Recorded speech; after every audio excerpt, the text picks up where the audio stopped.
Hey guys and girls, so welcome to another week of photography stuff. So last week I discussed how to work out what your hourly rate should be to kind of earn what you would in a full-time job or the full-time job you're doing at the moment. So hopefully you've all gone away and you've worked out what you need to charge per hour for that. So what we're going to look at is working out pricing with that. And what will I do? I'm going to do portraits for this video. I'll do weddings next time round and different ways you can work that in. Portraits, there's different options here, and it kind of depends on what you do as a photographer and what you think is the best in your area. There's kind of two scenarios that I've seen. One is kind of not charging a sitting fee, and the other is charging a sitting fee as well, sometimes including a print. So let's break that down at how it works. Let's look at charging a sitting fee first. So you worked out, or I worked out for me, that my hourly rate would be between sort of £9 and £10 an hour. So if I want to charge a sitting fee, well, what would be the purposes of doing that first of all, I guess? It guarantees that I'm making that hourly rate that I need before products are bought. So as I mentioned, I think I mentioned in the video, in my area kind of sitting fee ranges from £25 to £40 sitting fee, and that's for up to an hour's photography. So if I was wanting to earn £9, £10 an hour, then to charge £25 or £30 an hour, I'm guaranteed to get one part of the rate that I need and plus extra to start bringing down how much work I actually need. So that's kind of great as a start point, great ballpark. I know that I've done my shoot, I've earned 3 hours worth of work for 3 hours worth of pay for 1 hour's worth of work. Ideal world. So straight away we can see the pro over not charging a sitting fee. If you don't charge a sitting fee and you can't guarantee that the person is going to buy your products at the end of it, then you've done an hour's worth of work and got nothing. Now it's a great way to bring people in, to build a portfolio. Personally though, from a business point of view, it's not business smart, because you're in the business of doing photography to make money, to earn a living. So you need to make sure that when a client sits down on that stool and takes a photo or goes wherever and takes that photo, you need to make sure that you're making money from the get-go. Otherwise you're putting time out for nothing, you're making nothing, and it's more work you need to do then to make that. So I mentioned in the last video that on average you work 100 days, and for me I work on an average of a 10-hour day.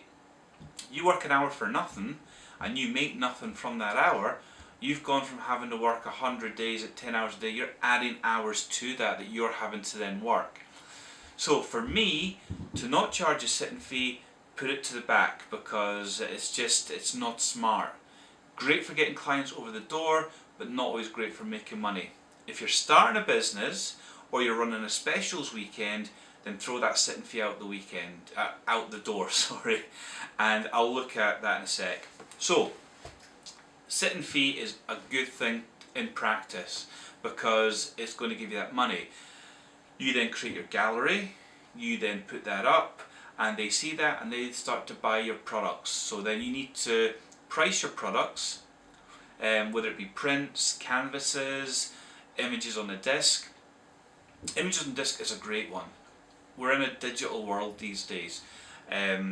People want images for Facebook. They've got these photo frames that take digital images and throw them up there. That is the world that we live in, and from a photographer's point of view, it's the easiest thing to provide, because you can buy discs really cheap, you can put them onto the disc, put them in a nice little package, and away you go, or you can offer them for download. Easier again, there's absolutely no cost maybe other than a subscription to whatever site you download through. So yeah, for a disc, I don't know, I mean I've seen photographers charging 100 plus for a disc. Even if you charge, say for so many images, £50 for a disc, these are all fully edited images, so they're there for them to use from day one. So you've had your whatever sitting fee you charge, plus then another 50 for a disc, your quid's in. You're laughing because you've made good money, you've not overcharged, and the client's getting all these great images. So kind of think about you got to think about your area. If you live in a high-end market, if you live in the middle of London, rich area of London, you can easily charge more for a disc. If you live somewhere which is a poorer region, then to charge, you know, around the 100 or less for so many images, or 100 plus for so many images, it may be affordable still within that area, and it still gives you a good income. When you're working out for prints and canvases, you've got to go out there and source where you're going to get your images from. I could tell you different places you go and buy them, but let's get real. We live in an internet age. Go Google it, price around, look at the different areas. I have priced for canvases and I have priced for prints. I do not use the same site for both, because when I priced around I found a cheap option for canvases. Now I say cheap option, they ain't cheap on quality. The quality is amazing, but they are the best priced for that.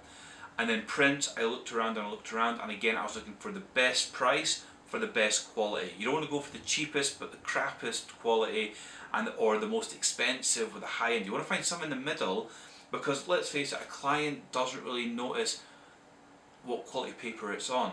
All they say is, this print looks good. But don't go dirt cheap, because print quality is not always going to be great. The paper might not always be great that it's printed on. So look around and get your pricing right. Once you've found out where you're going to get your stuff from, so you found a good rate and a good quality, next is to work out what you're going to charge for that product. Now for print, you could charge per print. You could make a print package and charge for that package. Whatever way, it doesn't matter. But bear in mind that you have to take into account the cost of the print, the cost of delivery to you for that print, plus any packaging that you want to then give to your client with those prints or whatever in it. So take that all into account, and then decide how much you want to earn on top of that. Some photographers will take the price of the print plus price of delivery and say, well, they want to earn that again. So you times it by 2, you're done. Someone want to work, you know, maybe earn a 25% markup or 50% markup. Whatever you decide yourself, because bear in mind, if you've charged a sit-in fee, you've made your hourly rate that you need, plus some, depending on what you've charged. If they buy a disc, perfect, because it's money for nothing. So bear in mind, your income is a sit-in fee. Anything after is a bonus. So always do a markup of some kind, because it's, I suppose from a photographer's point of view, it's free money, because you've already made your income from that shoot. And that's the way to look at it, is get your sit-in fee price that you're making so much more than whatever you need per hour, because you're going to do a shoot for an hour. You know, if you're doing a shoot that's longer than that, then you should be charging a little bit more for that sit-in fee. So work it all, it's all going to be interrelated to the outcome. And that's it. That is kind of portrait pricing in a nutshell. Is your sit-in fee, then doing your whatever markup and prints and canvases, whatever you want to charge for your disc, they buy those products, that's your outcome at the end of the day. So you could do a shoot and you could walk away with £80 to £200 depending on what the person wants to buy. And of that profit, 100 plus of it's going to be profit potentially, or if it's £80 you might find maybe 50, 60 quid of that's profit depending on what your costs are. So for an hour's work where you need £9 or £10 or £15 to have made 50 plus, you're sorted. That's how a photographer makes money.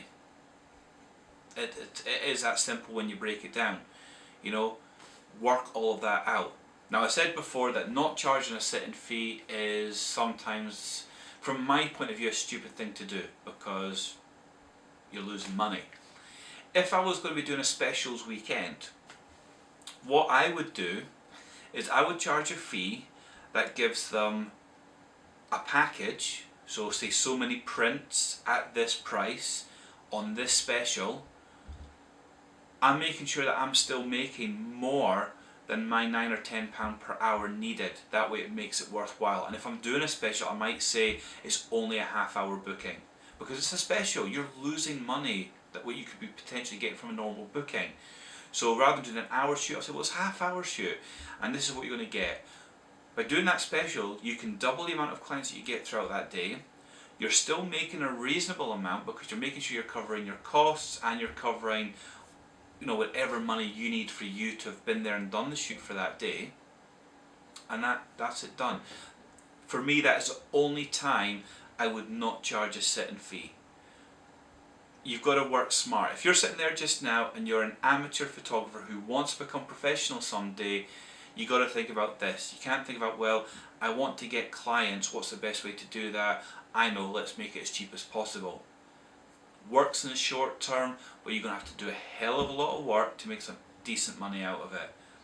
And I'm not money hungry in any way. As I said in my last video, I only want to earn 12 to 13 grand a year. I'm happy with that. So because of health, if I can do that out of 10 weddings or 15 weddings and then so many portrait shoots, that's what I'm going to aim for. So that, I'm not going to go too much more on portraits. If you've got any questions on that, then just throw them out there and I will answer them in a rebuttal, or you know, a redo, or whatever you call it. And then next week I'll discuss wedding packages and kind of the different ways you can do wedding packages as well, and then how I do wedding packages. So thanks again for watching, guys. I know it's a bit kind of long-winded just talking. We are getting to the good stuff. I am in the process of getting everything sorted out. We're going to do some strobist work. We're going to do some of the natural light work that I've been promising. Lots of stuff I've got planned. So keep watching, keep subscribing and keep liking. And I hope you all have a good week.